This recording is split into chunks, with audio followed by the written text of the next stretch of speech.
Welcome, welcome. Thank you for coming. And teachers, you may start chatting on the chat box. Tell us where you come from.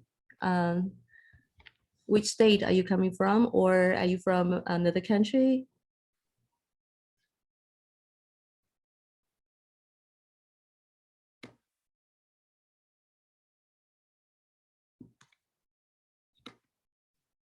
California, UT, New Jersey. Wow.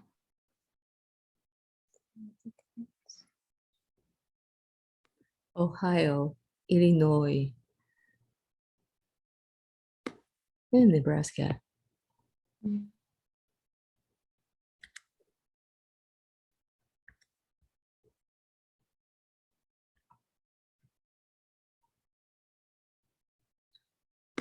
Okay, let's start it while we're waiting for more teachers coming in. Okay. Good morning, everyone. Welcome. Today is another session of Nebraska DOE World Language guest teacher speaking series. This is a program co-hosted by Nebraska DOE and CLTA, K through 12.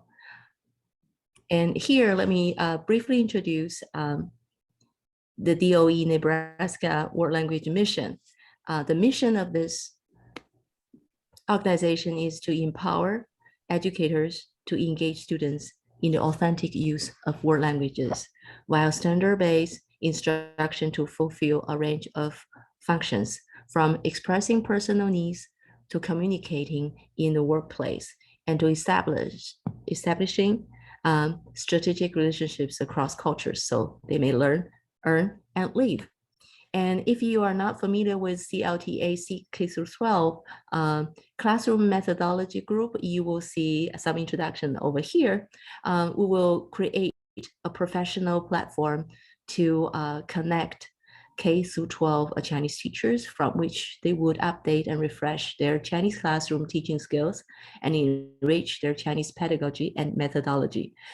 We welcome all the Chinese teachers from all over the states, and we also welcome teachers from of other languages. And please also tell us on the chat box which language you teach if it is not Chinese.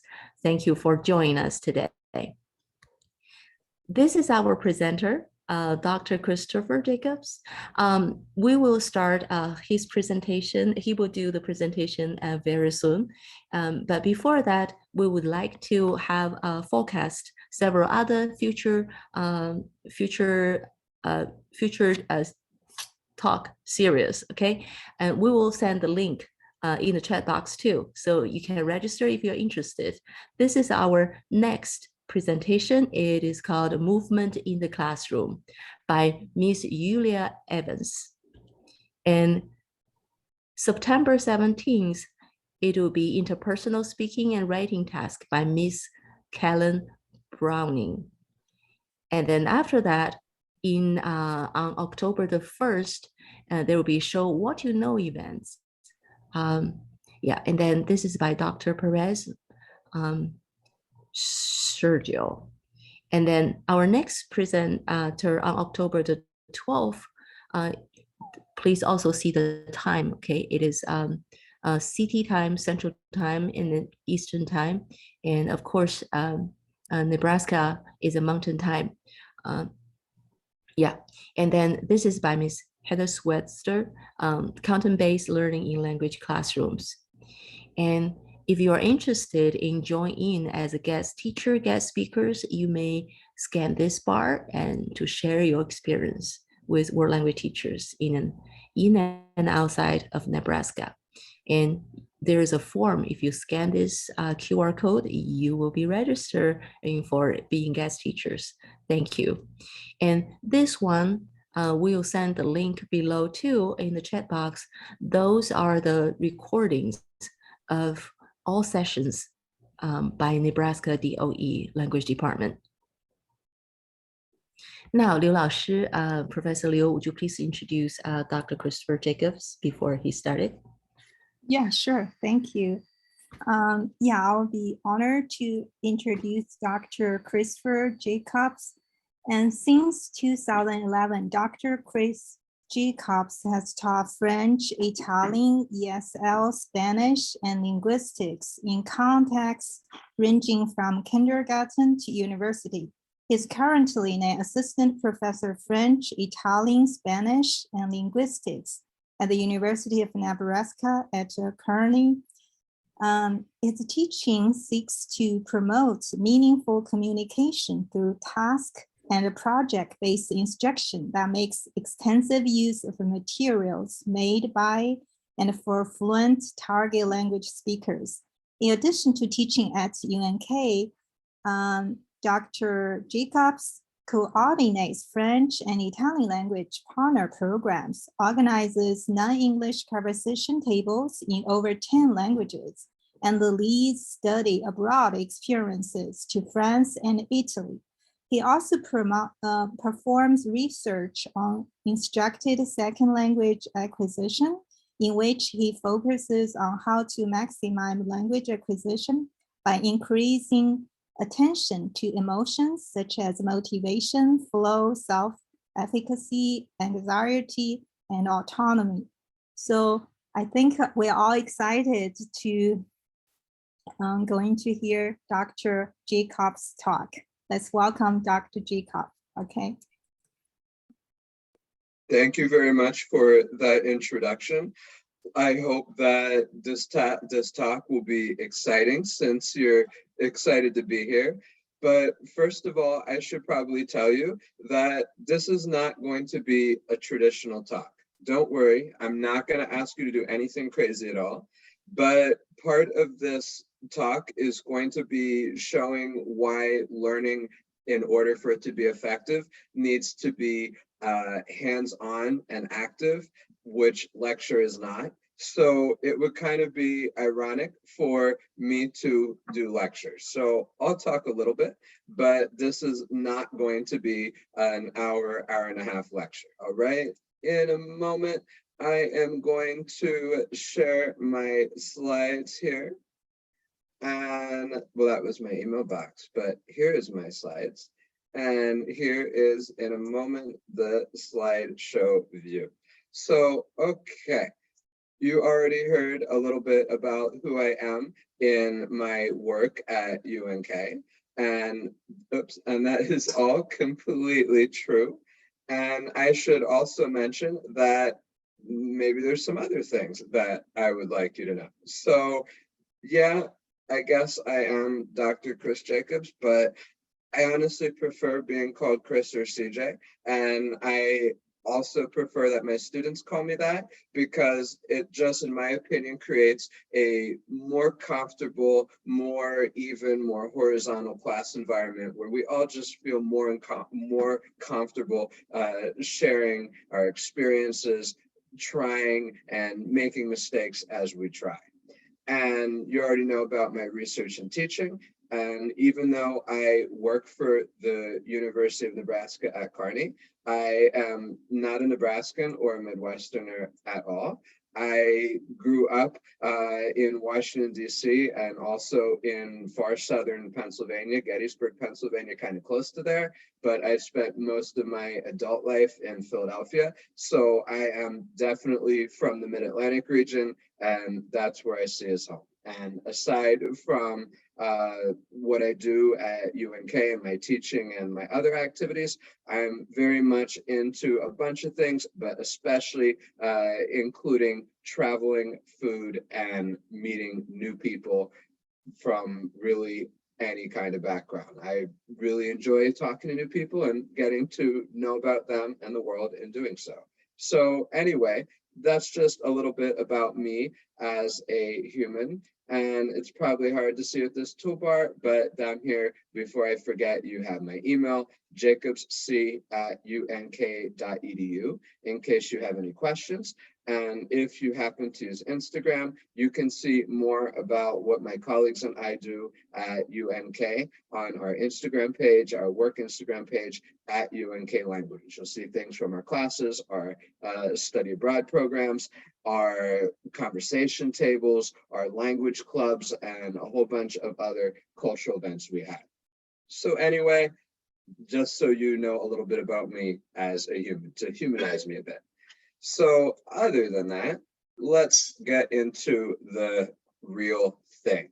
So maybe we'll start with this first part all together, though we might do some later things in breakout rooms. So before I talk to you about this topic of flow, I want you guys to start getting to think about your own language class experiences, including your experiences as a student of any second or foreign language, and also your experiences as a teacher of any second or foreign language. Let's start with the student experiences. And I'm going to want to hear from you guys here. This is not a silent thing, though. It's okay to take a moment to reflect. So first of all, what were you guys' most positive language class experiences as a student? Like, what kind of situations, what kind of activities really did it for you in the classes that you took as a student? And why do you think those experiences were so positive?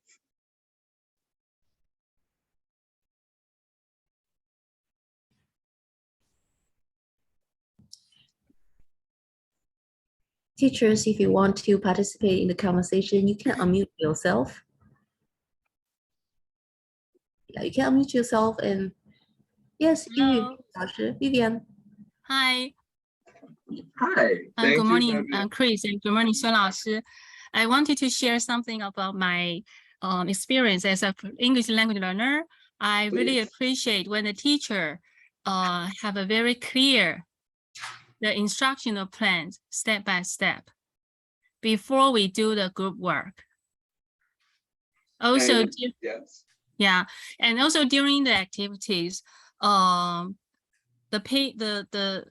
teacher has the learning allowed us to have some time to digest the knowledge and then learn to how to apply the language. So that is the positive part. The negative part is when the teacher gives us the game and it's too quick. Sometimes it takes time for students to read the questions. So some students, they love the competition, like a competitive games, but some students, they feel easily to be left out. So that is the negative part as a student.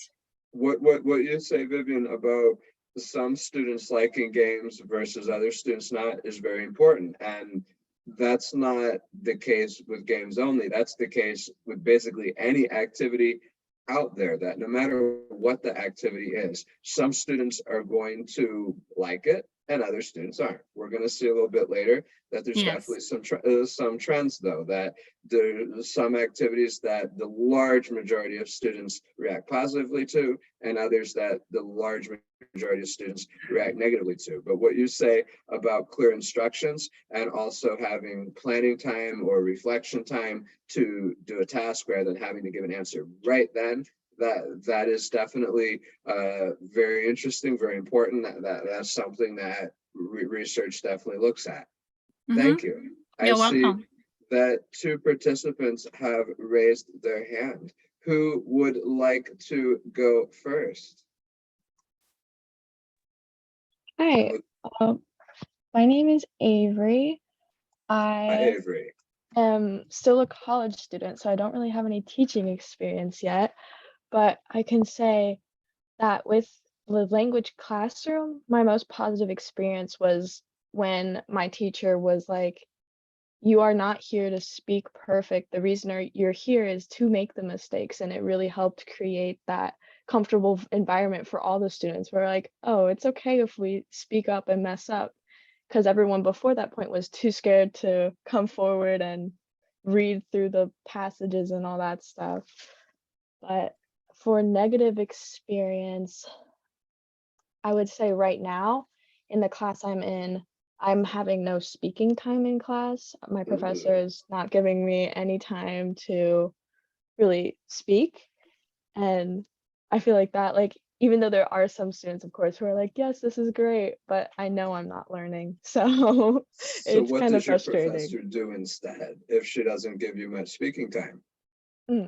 He right now is just going through and just basically teaching the vocab and the grammar and showing us how to use it, but not giving us any practice on verbally using it.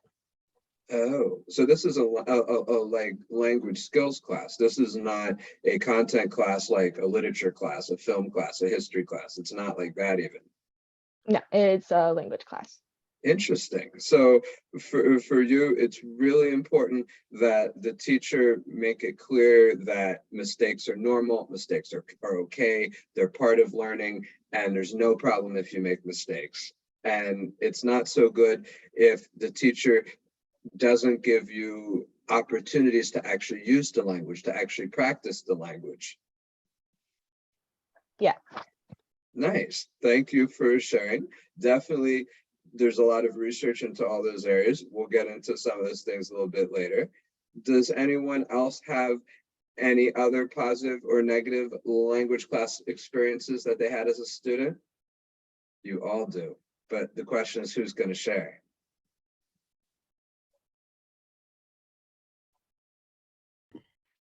I would share something as a teacher. I think the positive language classroom experience is like the ice breaking. Like students would be scared to present or do something by themselves, by oneself. So I asked them to do make a small groups so they can help each other. They come to the forward to present as a team, supporting each other. This makes activities more fun, and also the speed and the cycle of the class activities will become more efficient. I think this is one the positive language class experience, especially for the beginners. Yeah, from me.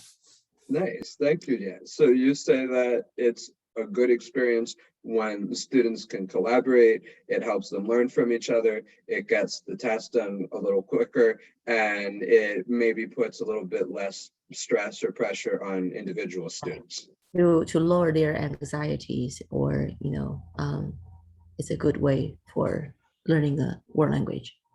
And that is very, very important, that lowered anxiety. Anxiety, at least certain kinds of anxiety, really get in the way of learning. So lowering that level of bad anxiety is definitely something we care about. Thank you. So now that we've started sharing positive experiences as a teacher, does anyone else who's a teacher or learning to be a teacher have any other positive language class experiences?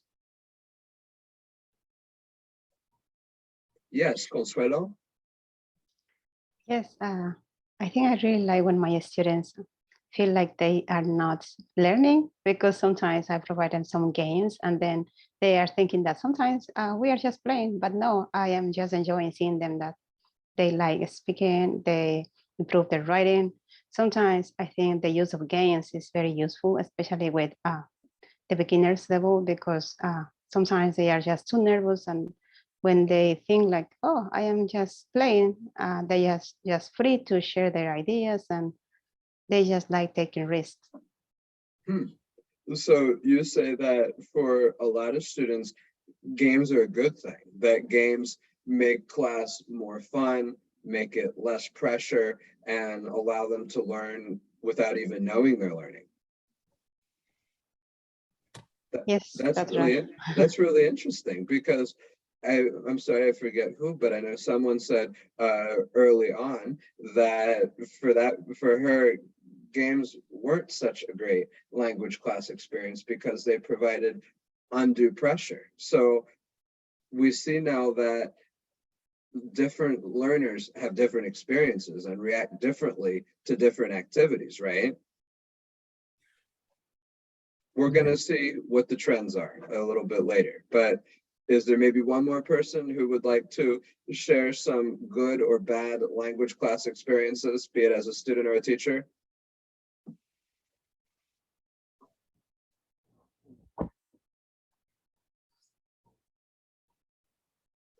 Let me see who raised their hand so I know who to call on. Waste you, if I pronounced that even close.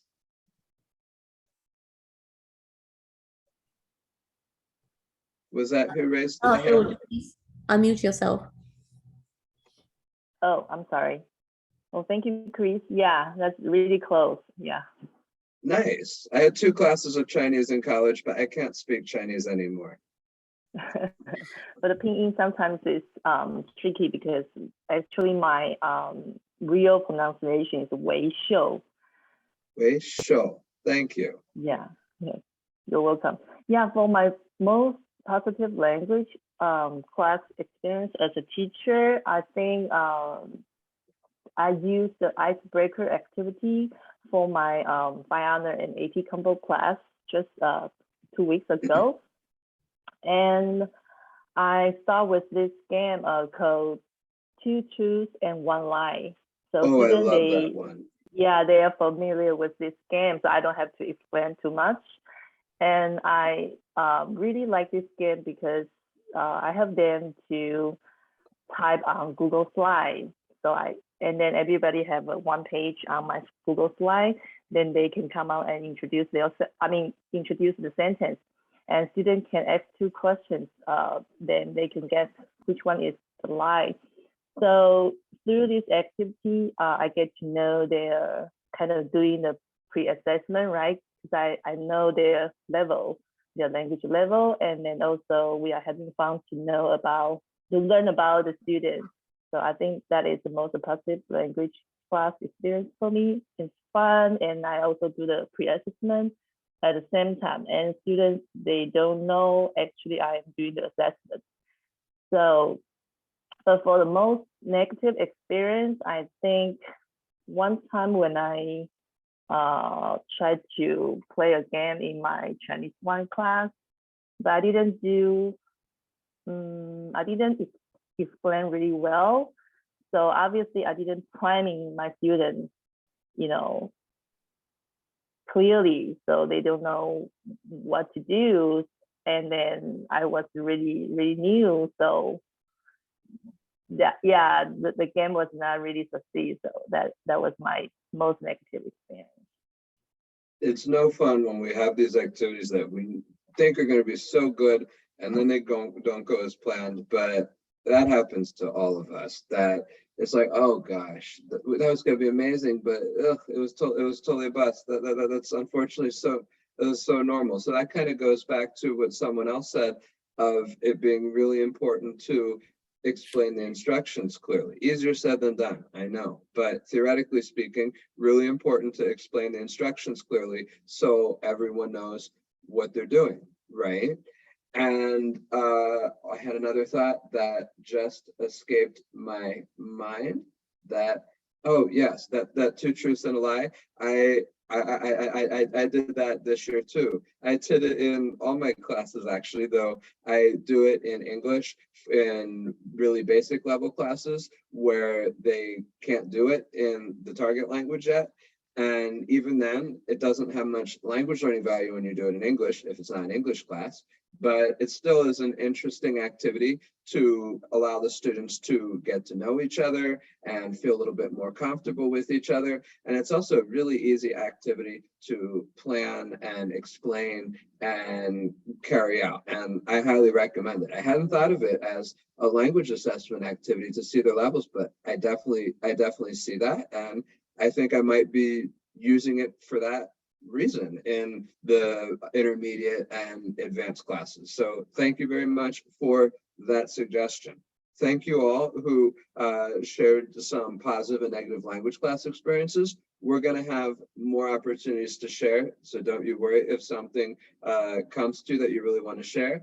But let's look at the next part here. And as you saw in the title of this workshop, we're talking about something called flow, which may or may not be what you think it is. So according to Nick Ellis, he's a researcher in second language acquisition, flow is the optimal experience of engaged, positive, purposeful, authentic, rich, enacted languages. And as you see, it's an exact quote that I copied from an article.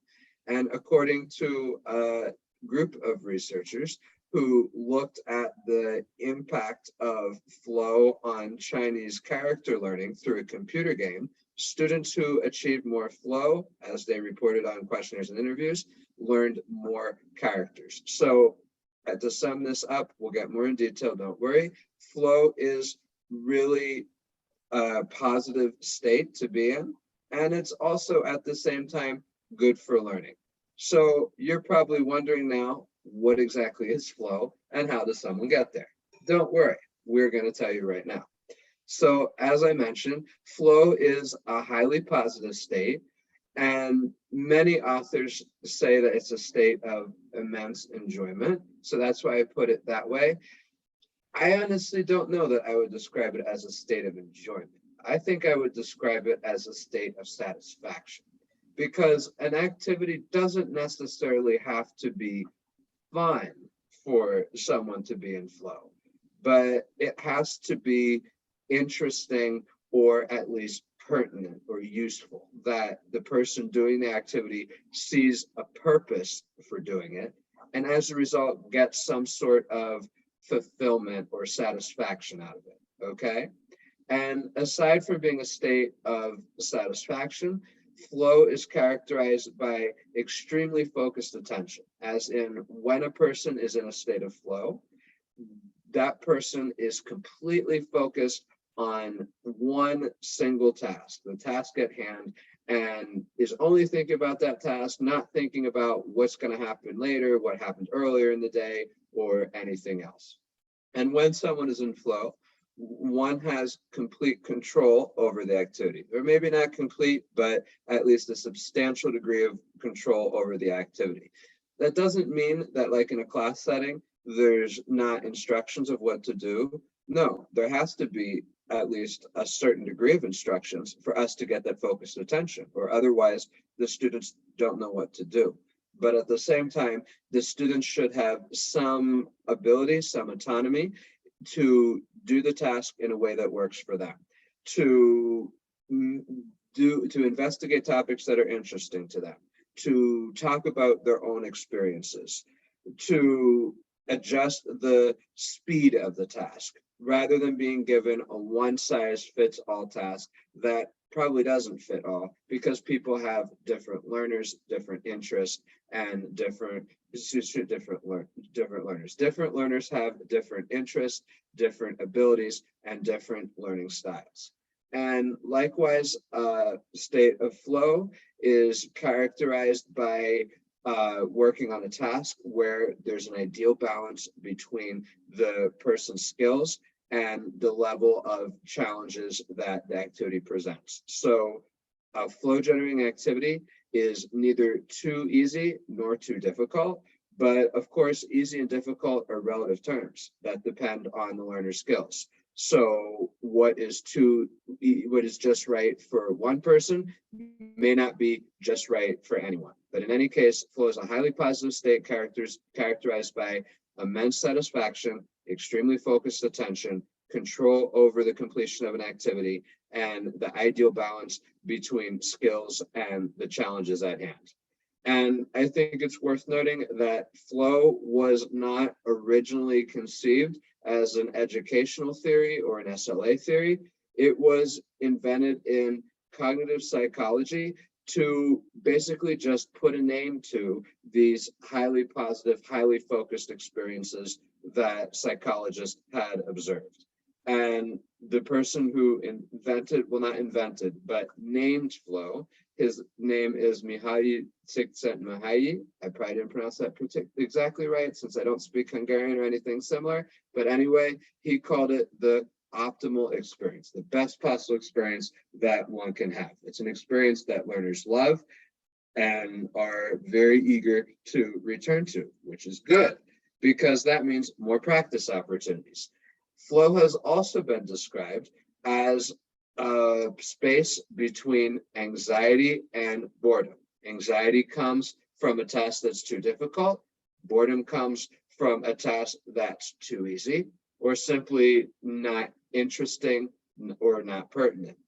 So flow is right between there, where the level of the challenges, as we said, exactly meets the level of the learner's skills, okay? Please stop me at any point if you have any questions. Sometimes it's easier to just ask a question when you have one than holding it for an hour, okay? So why should we care about flow in language teaching? I told you 5-10 minutes ago about that study by Hong and a bunch of other researchers, that those learners who were studying Chinese and experienced more flow learned more Chinese characters than those in the same class who experienced less flow. But why is that? It's probably an oversimplification to say that flow equals learning or flow means learning. That's not exactly true, but flow does create conditions that are favorable to learning. As I alluded to, part of that is because it's a really positive experience and people willingly return to really positive experiences. And when one comes back to an activity, that means more practice opportunities. And a lot of research shows that one cannot learn a language without actively practicing it. In other words, if the goal is to speak French or whatever the language is, you're not going to actually learn to speak French without speaking French, without doing speaking activities in class, and in particular, speaking activities that resemble the real world situations where you're hoping to be able to speak French outside of class. So anyway, flow encourages one to come back more, and that means more practice opportunities and likewise more learning, more chances to develop skills. Also, students who are in flow, because it is such a positive state that reduces anxiety, that reduces affective barriers or mental blocks, as you might call in everyday language, students are more likely to engage in exploratory behaviors, which means to try new things, to push their boundaries, and as a result, to learn, because we can't learn if we are just doing what we always do, if we're staying in our comfort zone. We don't have to do anything crazy, though if we're adrenaline junkies, we can, but we do have to at least push ourselves a little bit out of our comfort zone if we expect to actually learn something. Also, we mentioned that one component of a flow experience was focused attention. And there's also a lot of research on how focused attention, be it on meaning, be it on grammar, that's a topic for another talk, that's a whole nother debate, but it's pretty much agreed on that focused attention on something is necessary for learning to occur, okay? And focused attention is at least partially the product of enjoyment or interest, you might be able to say also, which is another flow component. And what I mean by that is, if a person finds a task interesting, relevant, pertinent, useful, enjoyable, any of those words, or in other words, if the person sees a reason to do this task and finds doing it somehow satisfying or gratifying, then that person is likely to focus on it. But on the other hand, if the person finds that the task is pointless or uninteresting, the person is not likely to focus on that task. So to sum it up, flow is good for learning. It doesn't mean learning, but it creates conditions that favor learning because it encourages you to re-engage, meaning more practice opportunities. And if the activity is interesting, you're going to focus on it. And also during positive experiences like flow, where you have no mental blocks, where you have reduced anxiety, you're likely to push your boundaries a little bit, to try new things, and as a result, to learn. Okay, do we have any questions at this point? Please don't hesitate to stop me when you have questions. As I said, sometimes it's easier to just ask it than to hold it for a long time and then forget it. Okay, so we're going to do some discussion questions. And I think that for this time, we're going to do it in breakout rooms. So I am going to copy these questions in the chat. And there are going to be maybe about 3-4 people in each group. And I'm going to give you, let's say 5 minutes, but we'll adjust as necessary to discuss these questions. And I'll probably give you a moment to get oriented, to get your bearings, but then I will visit at least 1 or 2 of the breakout rooms. So hopefully you see the questions in the chat. I'm going to stop the screen share because otherwise I can't create the breakout rooms. I'm making them right now. Let's see here. I think I'm going to do 4 breakout rooms, create.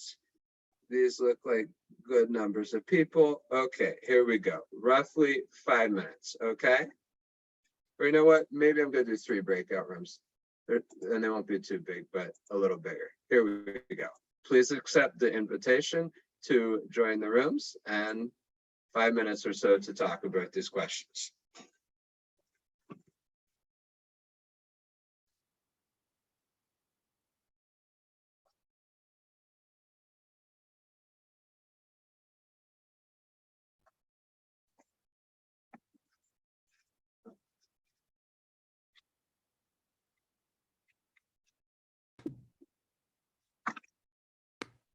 You should have an invitation that you're going to want to accept to join the breakout rooms. I'll give you about 5 minutes. I just wrote down what time that'll be to stop, so I remember. I'll let you get your bearings, but then I will probably check on at least 1 or 2 of these breakout rooms just to hear a little bit of what you have to say.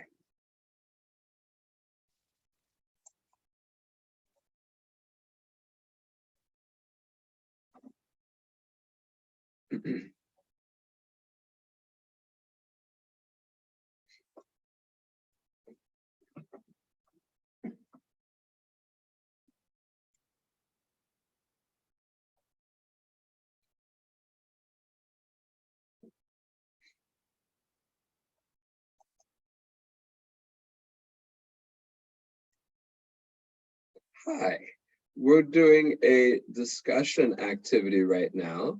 So I am going to add you, Jenglin, if I said that right, to one of the discussion rooms, and you should get an invitation to accept. The questions are in the chat. Okay?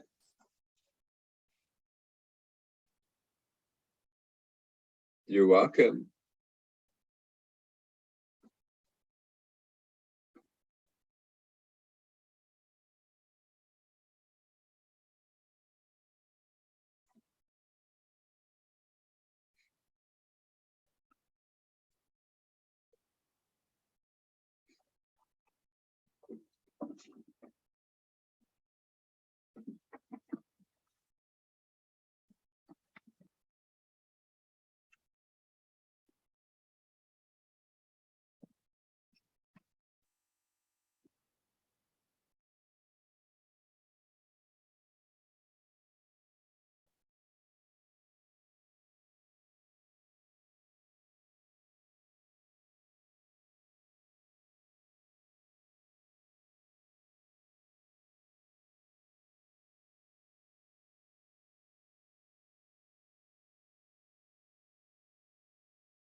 All right, the breakout rooms are closing, so everyone should be back within a minute or so. Hopefully we'll have some nice flow experiences, both as students and teachers, to share.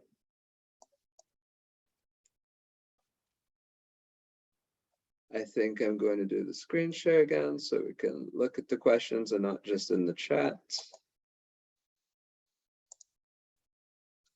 That.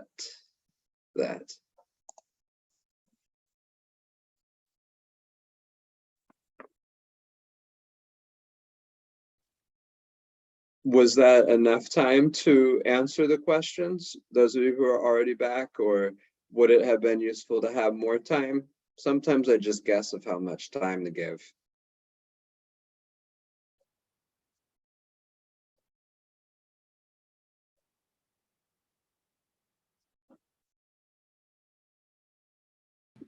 Okay, it seems like if not everyone, almost everyone is back. So let's share a little bit. Let's split this in two parts. Part one, when you experienced flow, and that can be as a student or a teacher. And part two, when your students have experienced flow. Okay, so part one, when have you experienced flow in a language class, be it as a student or a teacher? You can feel free to just blurt it out if you want. I'm very relaxed on those kind of things.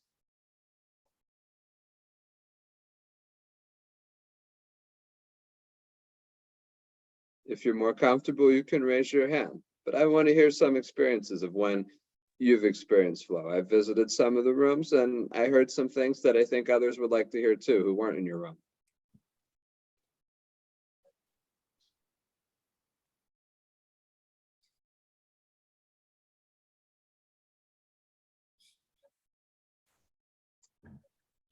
There's no right or wrong answers. We're just sharing experiences.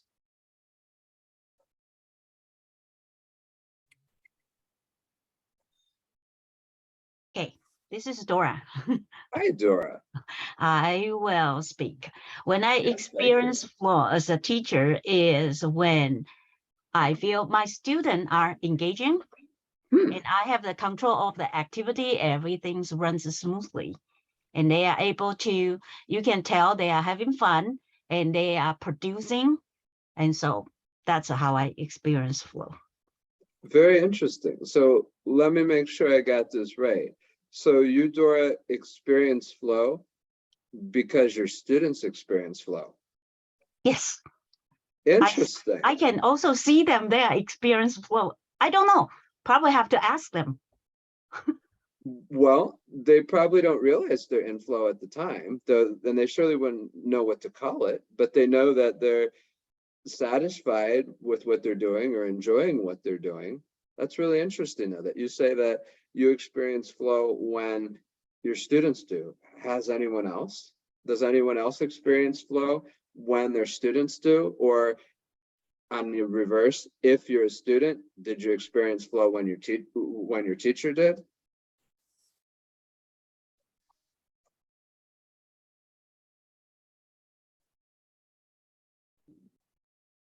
Was it only Dora who experienced flow when her students did? No, I also experienced a flow like Dora sharing. Yeah, so when students they are engaged and they're having fun, I can see the flow. Yeah. Huh. Thank you, Weishou. So we have at least two people who, as teachers, experienced flow when their students did. Anyone else? I think a lot of, I'm sorry. I agree with the best teachers talking about.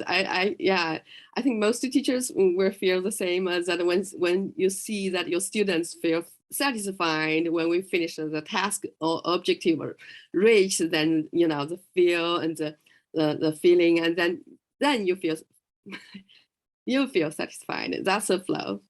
Yeah, absolutely. And you're proving something that a lot of research has said, that teachers and students co-construct flow, that they work together to make flow, which means that teachers feed off of students and students feed off of teachers, or that, in other words, flow is contagious. If one side's experiencing it, it's very likely that the other side will too.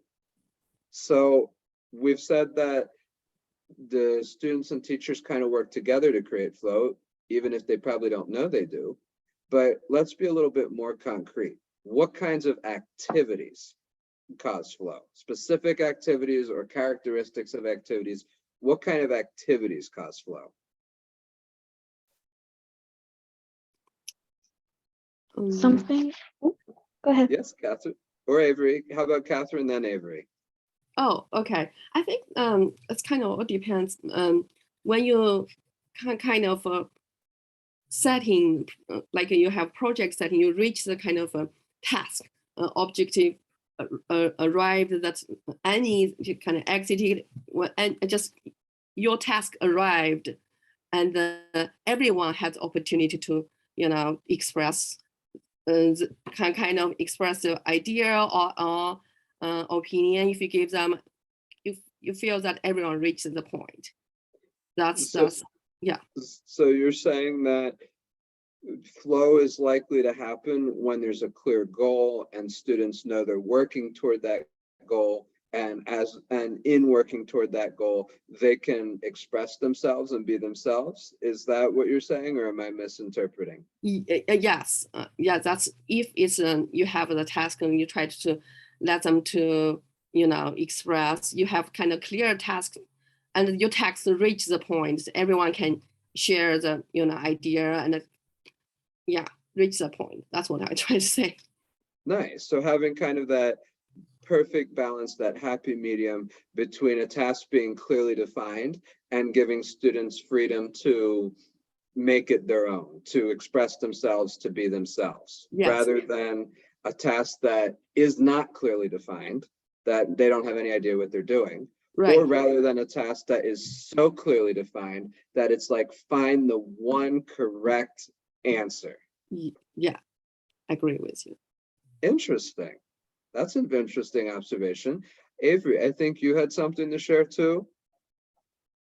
Yeah, something we talked about a lot was the games that students will play, because as was mentioned earlier with the two truths, one lie, they kind of forget that they're learning, or they don't notice that they're learning because they just get engaged in the game, have fun with their classmates, and they kind of forget what's going on. Like I've had a game where I've played where one student in the target language has to describe how their room is set up and the other student has to draw it. And, both students kind of know that it's not going to be perfect. So it's just the fun of where is this going to go?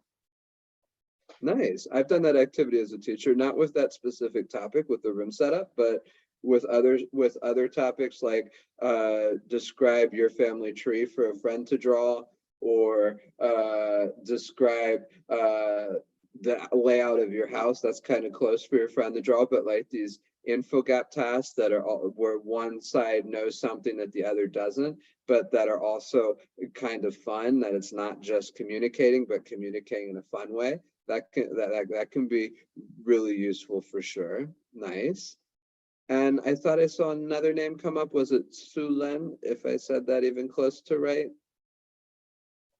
Perfect. I think that when the student feel comfortable, you can see a better flow. For example, when they're playing games, we play Blockade a lot. The kids love it. But sometimes we play Quizlet game because they know they don't have any risk. If they don't know the answer, they can guess, right? Even they get something wrong, the game give them correct answer, then that's the learning time. So they feel they are learning. They're happy because the game set up that way. You can swap with other students. We play the gold quest a lot. You can steal people's game, people's gold.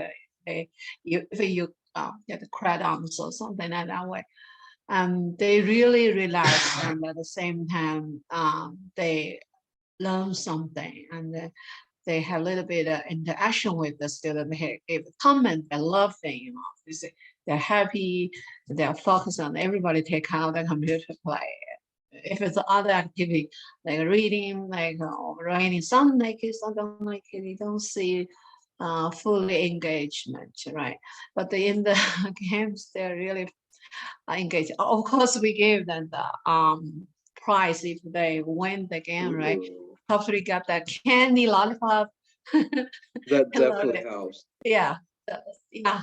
They play the game also for that, for the prize, Oh yeah. So I fear because maybe because of the age, when I talk to students a little bit stressed, and when I let the students do the activity, hey, this interpersonal communication time, talk about your family, describing something, right? Like tell for level 1, tell them name and their favorite things, something like that. You can feel student talk to student, they feel more relaxed and they're more flows. Nice. So there's kind of two things there. So the student says that games are maybe not always, but generally really good for flow because they make things more fun. They take away the pressure. And that also, be it in a game or in another context, it can often be flow generating for students to work with a partner or to work in a small group because they can kind of figure out tasks together. They can put 2, 3, 4 minds together and piece together the task and maybe have a little bit less pressure on each individual student. Is that correct? Yeah, or am I making up stuff?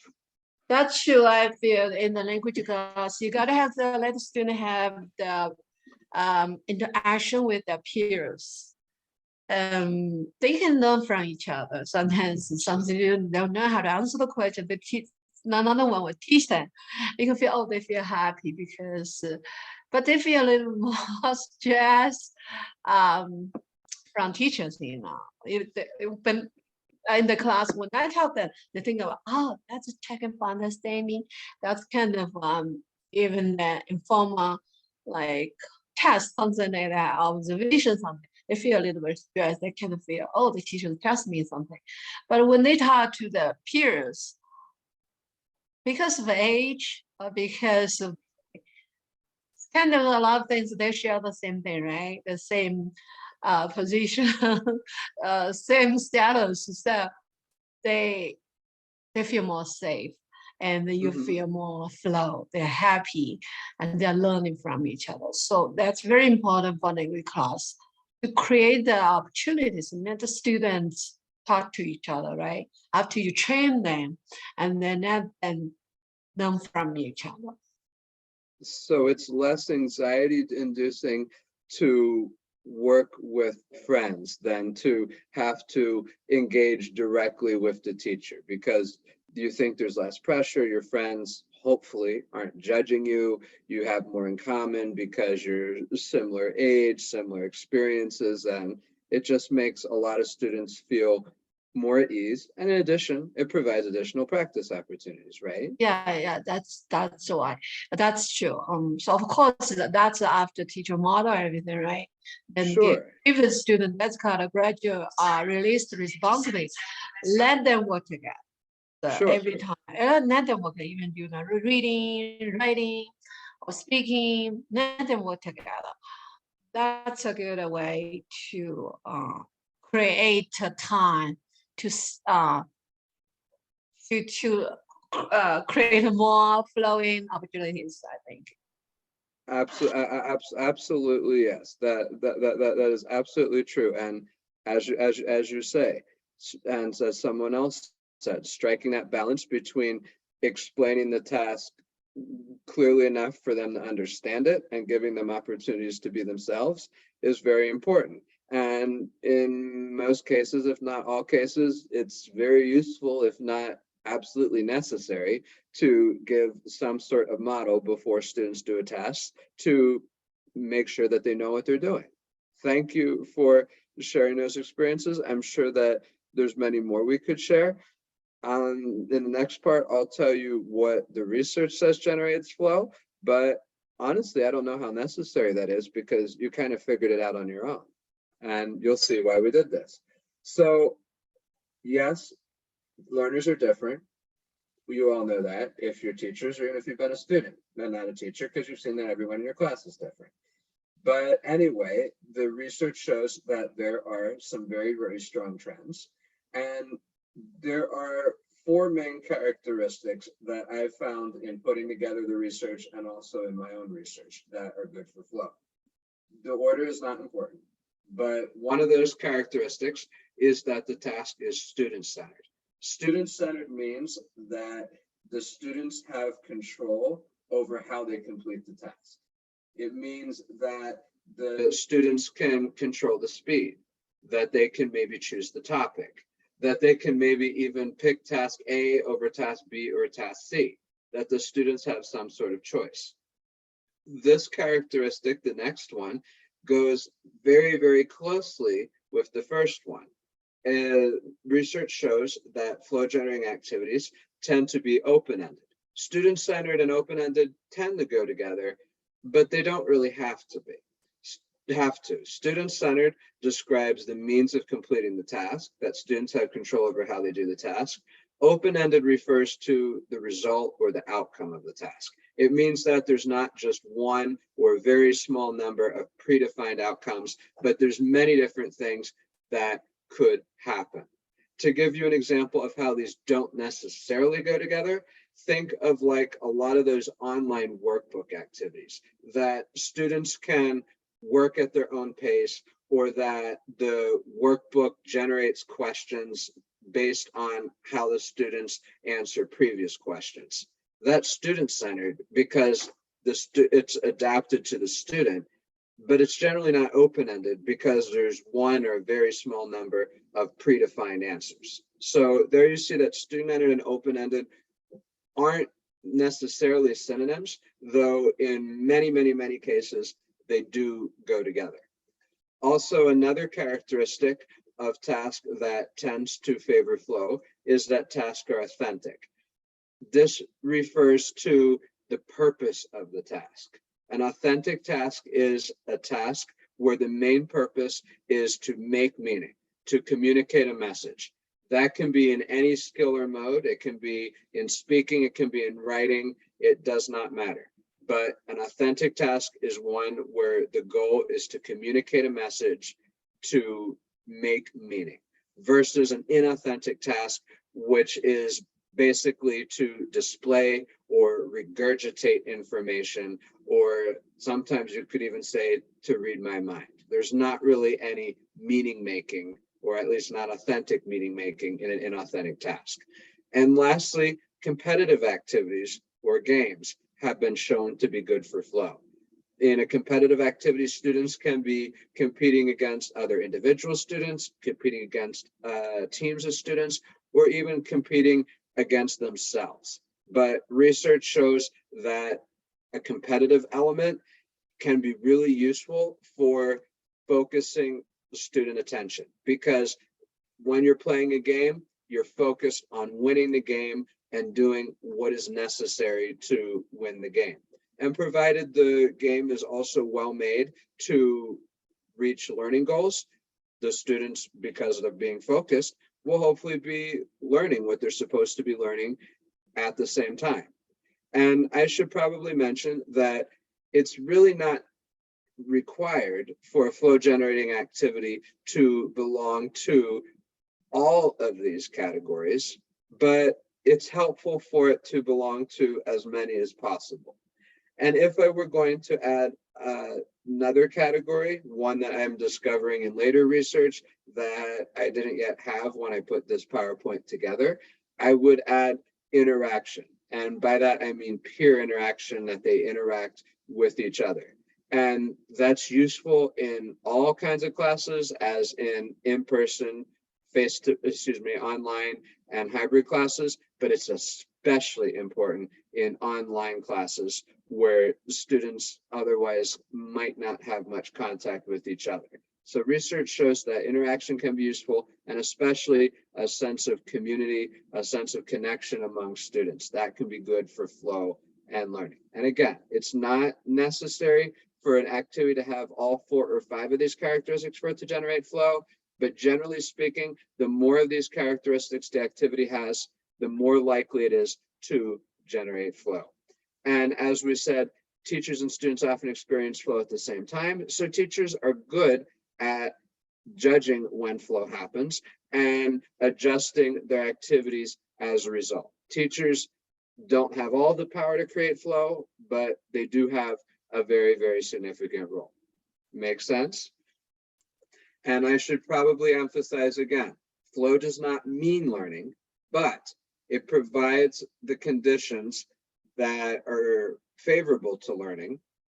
And that means that under these favorable conditions, learning is likely to occur with flow, provided that the activity is well designed to meet the learning goals. And the learning goals, in my opinion, should generally be focused on real world communication. I take a task and project based approach in my teaching, but you can make a case for sometimes doing not very authentic or real world grammar or vocab activities, provided they support in some way the development of real world communicative skills. All right. So we have already seen some of these questions. So I don't think it's necessary to completely rehash them, but let's turn the first 2 questions into one question that's not written there. Let's say, how does your experience with flow match the research or not? And then we'll also answer the other 2 as they are. So I am going to copy these questions in the chat and also write the new question real quickly. How does your experience match the research? There's that one. There's the other 2. And I'm going to divide you into breakout rooms again. They probably won't be the same ones. Not trying to separate anyone, just trying to give you an opportunity to talk to new people. Okay? So recreate, but there's still going to be 3. Let's say I'm going to give you something like 5 minutes-ish, but again, we'll adjust as necessary, and I'll probably check into at least some rooms. Please accept the invitation. Here we go. About 5 minutes, let's say. And I'm writing that down.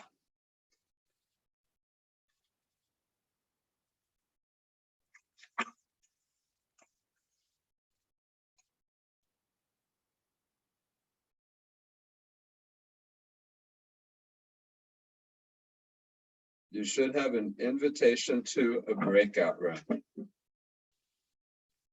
Please accept it, and you'll have about 5 minutes in that breakout room.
Well, it looks like a whole bunch of people just got kicked out of breakout rooms, didn't they?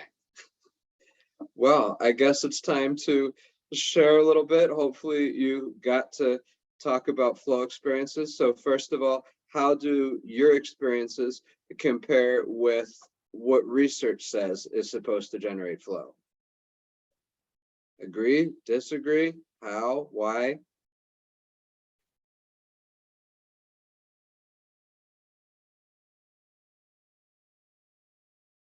You all have an opinion.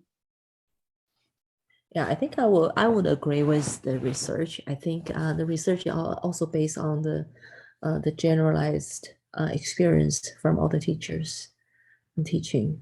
So like that. Okay, so yeah, agrees with the research. And you don't have to. Sometimes research finds things that are like, really now? Do everyone else's experience line up with the research we talked about?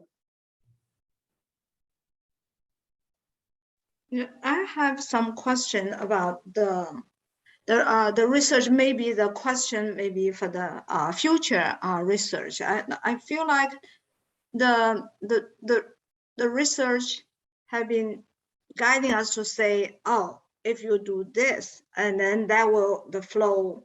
You will the flow will occur most likely or more often and then not. I'm thinking doing it the other way. It's just like using the research and then revisit the activities I have designed and then using the research you provided as a kind of a checklist.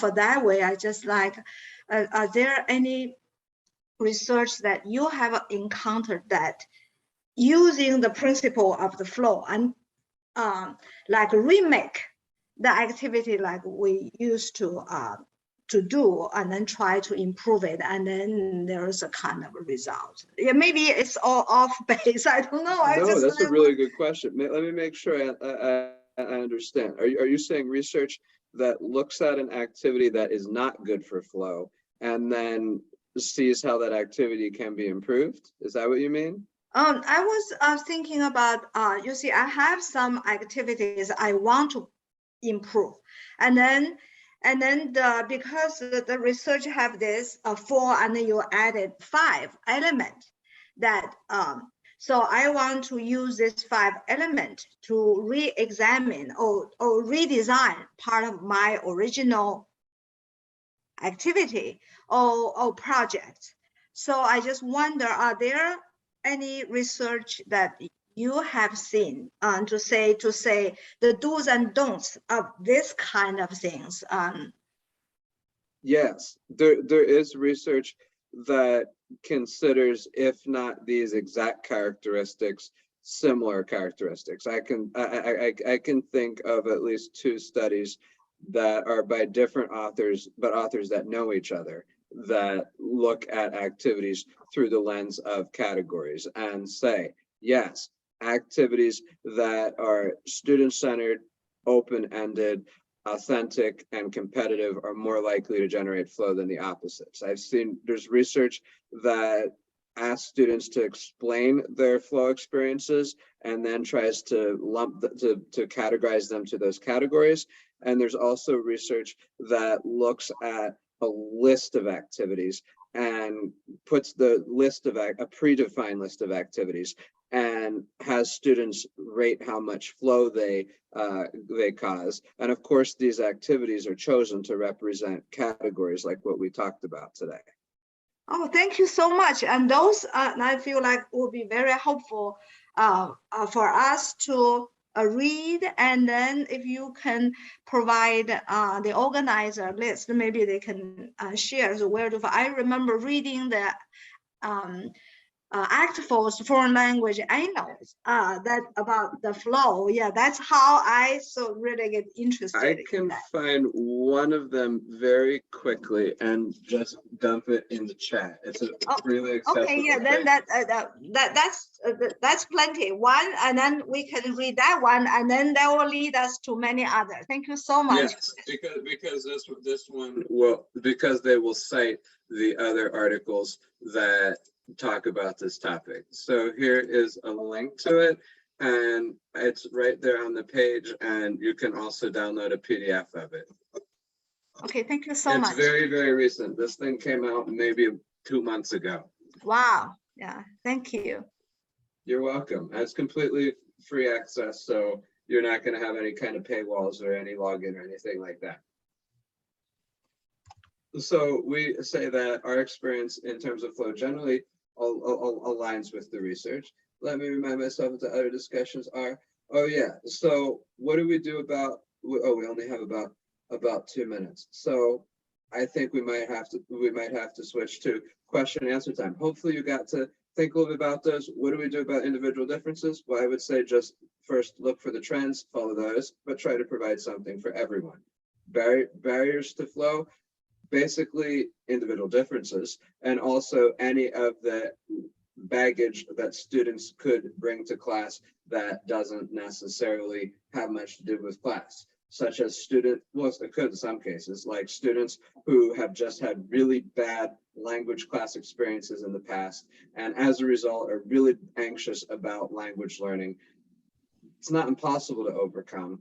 Occasionally it is for individual students, but it's definitely something that gets in the way that teachers have to figure out how to deal with, to basically just reassure the students that not all language classes are like that class, and that it's okay and normal to make mistakes and to take chances, and that's just part of the learning process. We're not going to laugh at you for it because we all do it.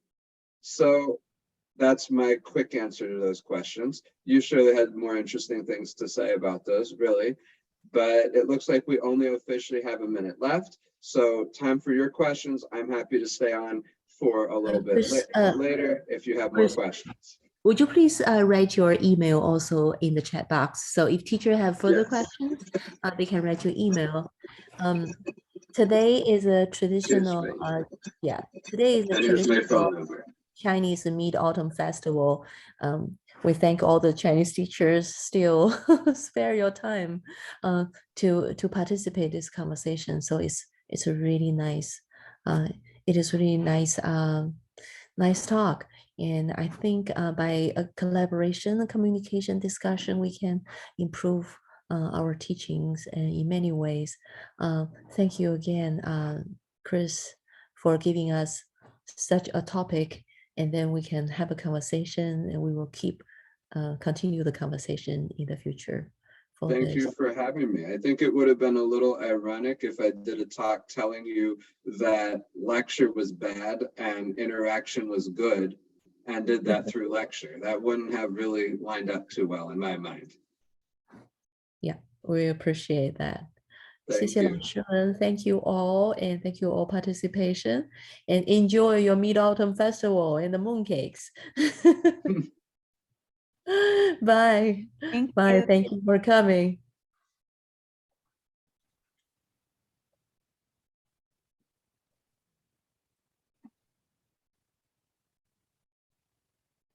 Yeah, I think we did a good job.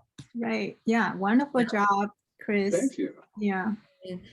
And we can, the three of us can stay on like this, and I'll take a screenshot. So I will. Yeah. Maybe you can stop for recording. Have you stopped? Yeah.